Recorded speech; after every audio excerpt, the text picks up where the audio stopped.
يا فندم. فين صاحب المحل؟ قلة الأدب ده انت من أدب حيوان. مساء الخير يا فندم. مساء النور، عامل ايه؟ الحمد لله يا فندم. تطلبي ايه؟ أنا عاوزة أتعرف عليك. نعم يا فندم. عاوزة أتعرف عليك. انا اسمه حسام وشغال في الكافيه هنا يا فندم. تطلبي ايه؟ لا، ما أنا عارفة ماشي إن أنت اسمك حسام، بس أنا معجبة بيك من فترة وحابة إن أرتبط بيك. طب يا فندم معلش انا اسف، ده محل اكل عيش وانا شغلي ده، فمش عاوز حد يشوفني يقول انا بعمل حاجه غلط، فمعلش ما تسببليش في مشاكل. أنا مش هعمل لك أي مشكلة، بس اديني رقمك.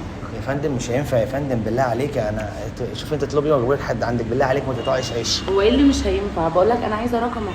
يا فندم بقول لك ده محل اكل عيشي، انا مش جاي اتعرف على حد ولا حد يتعرف عليا، بالله عليك، عشان انا محتاج الشغل ده، عشان بصرف فيه على اختي الصغيره ومحتاج الفلوس طيب، وأنا بتاعتي. مش هأذيك، بقول لك أنا معجبة بيك، أنا عايزة رقمك ومش هكلمك في المحل تاني. طب انا اسف يا فندم، مش هينفع بالله عليك.